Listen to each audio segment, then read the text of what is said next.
Hey gamers, remember humor? If there was one thing that was ubiquitous in the time period that I grew up in, it's the rise of gamer humor. Invented by Sean Baby in 1997, gamers' humor was at least 75% of any given 2000s tween's exposure to comedy. I mean, Jesus Christ, I gleefully watched episodes of X-Play after school every day on video on demand. Do you know that X-Play came back and died in the time that I first started the script, and then now when I'm finishing it? Wow, that's good, I guess? G4 TV in general was like holy ground for me. A kid who couldn't even play video games during weekdays because of my parents, let alone go on the internet to read Toasty Frog. Did you know that the show Cheat was actually the reason I became interested in retro game collecting and not AVGN? Yeah, the NES episode of Cheat was like a solid 3 years before I discovered Dear AVGN. I instantly begged my cousin for a complete in-box Model 1 Sega Genesis that he had for some reason. I also browbeat my uncle to give me his old SNES for my 13th birthday. I still have this ratty-ass copy of Yoshi's Island with his name on it. Probably most pertinent to today's topic of extremely unfunny video game humor on television was the animated series Code Monkeys by the fucking Minora Team guys. You know, the show that Adult Swim is too ashamed to archive. I'll make a video on Code Monkeys when I die and go to hell, but for now, just know that finding the DVD of the show at the Blockbuster down the street from my house was like striking gold to a 12-year-old boy. One head of this hydra of gamer comedy that I've yet to cover on my channel has been webcomics. Dear God, I cannot even begin to reckon with the sheer magnitude of the webcomic boom of the late 90s and early 2000s. So much of the precious heat energy of this finite universe was wasted on people reading fucking VG cats. Out of all the crap that came turbo firing out of the rectum of this specific time period, one comic stood above the rest in terms of long-lasting recognition. No, not Penny Arcade, I don't care about PAX. It was none other than Tim Buckley's Ctrl Alt Delete. I mean, I would argue that Loss alone is one of the top 100 most well-known images in human history. You could show somebody the fucking Berlin Wall and they'd be like, I don't know this Gorbachev fellow, but watch this, and then proceed to arrange the crumbled bricks into the meme format. Having said all that, confession time. I have never read any of Ctrl Alt Delete. I don't know what it's about. I don't know why there's a robot. I don't know how Ethan had penetrative vaginal sex with a female in order to impregnate her to set up the aforementioned Lost comic. I don't know any actual jokes from it. Why in God's name are you wasting the precious time in both of our lives on this video about the comic then, you ask? Well, buddy, unfortunately for you and me, this stupid video is not about the comic. There's a certain facet of CAD that I do have a lot of interest in, as a matter of fact. The oft-forgotten animated series. Hell yeah, baby. If there's one kind of weird trash I love, it's ill-conceived yet passionate animated series made by a small group of people. In the years before the indie animation boom, one guy would just make a whole series himself and post it on YouTube for 300 people to watch.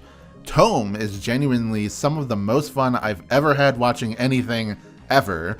I wish I could do a Tome video without having to support a cretin like Chris Niosi, but c'est la vie. Actually, just looking at CAD animated from an aesthetic and general production standpoint, I get a lot of The Nut Shack vibes from it. It's a profoundly The Nut Shacky show, and Lord help or hurt me, but I love The Nut Shack too, and just like The Nut Shack, there's some dubious historical merit to it being the first of these webcomics to become a cartoon. Sure, it's basically a Flash series like you would just see on Newgrounds, but still, for 2005, pretty impressive. So let's start with Season 1. Right off the bat, let me make it clear that I'm in no way saying that CAD Animated is a hidden gem of any kind, but goddamn did I enjoy my time with Season 1. It consists of some truly lazy and sometimes outright awful writing. a world struggling to justify its own existence. But yeah, there's absolutely a huge charm it exudes by its mere tenacity of being. Maybe worth talking about the animation first? Again, I'm not gonna say that it's like Has-Been Hotel or some shit. It's really bad, but honestly, there is a level of detail and artistry to it. It goes above pure amateur hour, like 14-year-old did Flash or Windows Movie Maker or something, and creeps into the uncanny valley of pretty much on par with your average web series at the time. Cause yeah, they went for it. That's like the whole thesis of this video, actually. They went for it. I respect that. Also, the intro is weirdly high quality for the product that we ended up getting. It's actually kind of a cruel joke because it tricks you into thinking that perhaps this will have more than tweening rig animation, but no. And the backgrounds are the one thing I truly cannot defend. Okay, maybe their shittiness is kind of funny, especially locations that aren't just from the comic. Alright, what's next? The characters? Ethan is the main guy, and I can instantly tell this dude is much funnier in the writer's head than he is on the page. It's less that I don't think that the idea of an asshole main character is funny, it's more the fact that Ethan is just such a pathetically hollow clone of whatever adult sitcom protagonist Tim Buckley saw when he was 22. Like pretty much all early 2000s internet humor, there was a lot of we got Adult Swim at home style writing, or like some kind of mutant fusion of Aqua Teen Hunger Force and Garfield. I'm having a hard time thinking of a redeeming character trait for Ethan here. I mean, even his roommate and partner seem to hate and resent him. Actually, to be completely honest, it is pretty funny. In a meta sense, that is. They really thought that a character that sucks this badly would be like the next Peter Griffin or some shit. I'm actually kind of at a loss for words here, because what the fuck do I even talk about before moving on to the episodes themselves? The other characters? You want me to talk about Lucas like he's a real character, you sick fuck? This Brian Griffin Gajinka-ass man? You want me to explain why Lila works as a compliment to Ethan's character? Who gives a shit? It all just revolves around Ethan, so screw it. He is my conduit into this madness. The show starts pretty unassuming. I have no idea if any of these plots are pulled from the comic, and dear God, I am not going to check, but you get some standard gamer humor stuff. Oh, Ethan wants the TV and his roommate is hogging it. Oh, there's a power outage and Ethan goes wild from the lack of epic games. Every so often, there is a really, really terrible episode that has a bunch of 4-panel jokes for 5 minutes straight. You'll actually be begging for the couch to return. It's absolutely dreadful shit. Speaking of, for a gaming webcomic, very little of it actually involves playing video games. Like, they are a presence, as I mentioned before, but it really sort of comes down to people playing for like 30 seconds and a few jokes here and there. That being said, I'm gonna try to not make this sound like one of those unhinged return posts about the early 2000s, but there is in fact a coziness in all of this. I'll admit, I was just old enough to remember a lot of this early gamer humor, but not old enough to participate in Halo 2 deathmatches or hanging out on a couch with my friends playing video games. I mostly played Metroid Prime in my room alone, or watched my brother play Dot Hack or Persona 3 on my TV. The nostalgia for this kind of setting is purely stolen valor for me. I was like 10 when this shit came out, and my only internet usage was HomestarRunner.com and Metroid Database. Check out my Metroid channel, Planet Zebes, by the way. However, as an adult, I have a ton of experience playing games on the couch with friends. Sometimes we'll play Mario Party or Jackbox games, or even just watch someone else play one whole game. Just tonight, we watched my friend Shondi play all of Kirby and the Amazing Mirror while standing up the entire time as we all dog sat my other friend's border collie. That is to say, I'm 30 and I still just do this shit. I do it more than I did as a kid. As much fond memories as I have for this time period and these games, I don't really prefer being a lonely kid over an adult with a house and money and friends and a couch to share with them. And I still just play PlayStation 2 and GameCube games all the time anyway. So when I cringe or chuckle at the dated references and the quaint gamer lingo, I do so as sort of an imposter who is projecting an idealized version of my past experience and knowledge onto the show. Huh. Kinda deeper than I expected to go with this video, but anyway, as the season closes out, something magical happens. The finale story arc for Season 1, aptly named Trilogy, is magnificent. I think this might be on a level of ironic enjoyment that's bordering on actually good for me. Trilogy is Star Wars. That's the joke. Actually, no, that's not the only joke. The other much more hilarious layer is in what way it's Star Wars. In one of the most beautifully 2006-ass creative decisions of all time, playing the roles of Darth Vader and Emperor are none other than Jack Thompson and Hillary Clinton, respectively. What a perfect microcosm of where video game discourse was 20 years ago. Instantly, I am transported back to watching YouTube videos as a 12-year-old and hearing 25-year-old guys tell me that Jack Thompson was stupid and gay. Honestly, I would take this dog shit any day of the fucking week over people complaining about DEI jawlines and Sweet Baby Ink or whatever ghoulish nonsense I've been forced to see people complain about against my will. The ending of part 1 of Trilogy is probably the most famous clip in the whole show, with Ethan using the ownage to kick down the video games are bad billboard. Yes!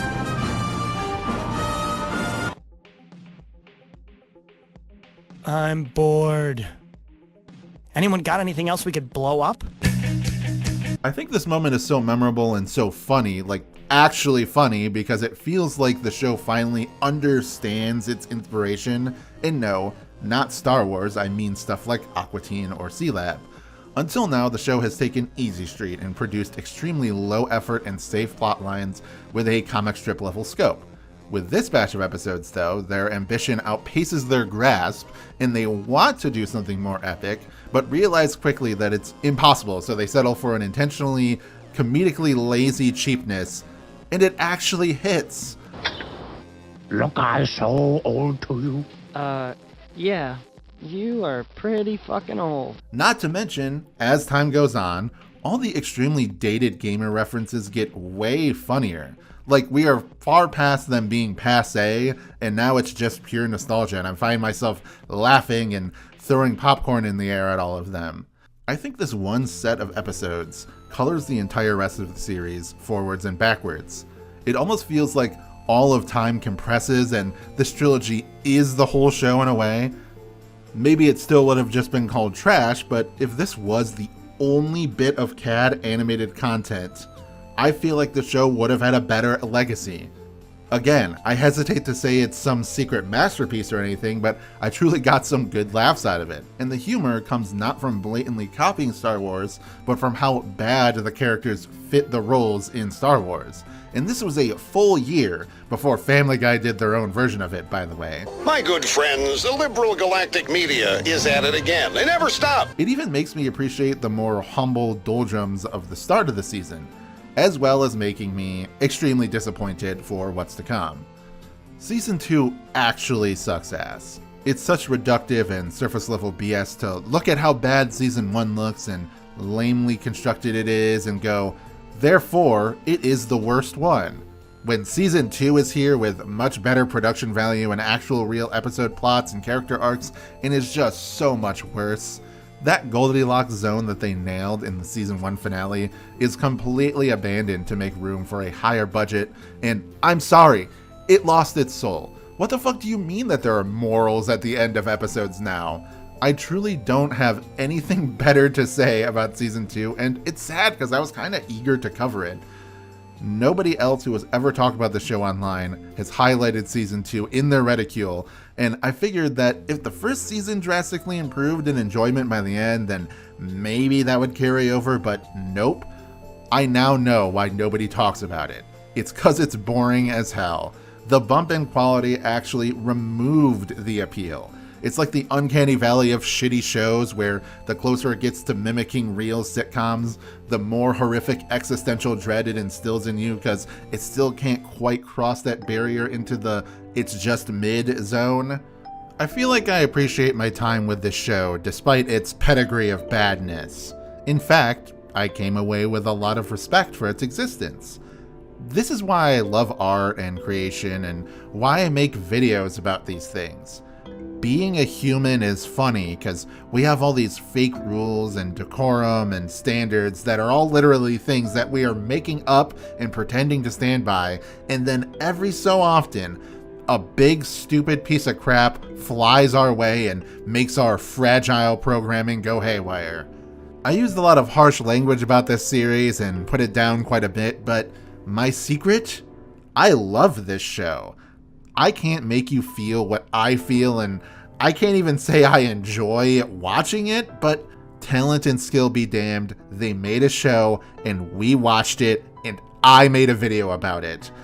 I didn't want to do a deep dive or an episode-by-episode takedown or whatever, because I just wanted to talk about this feeling the best way that I could.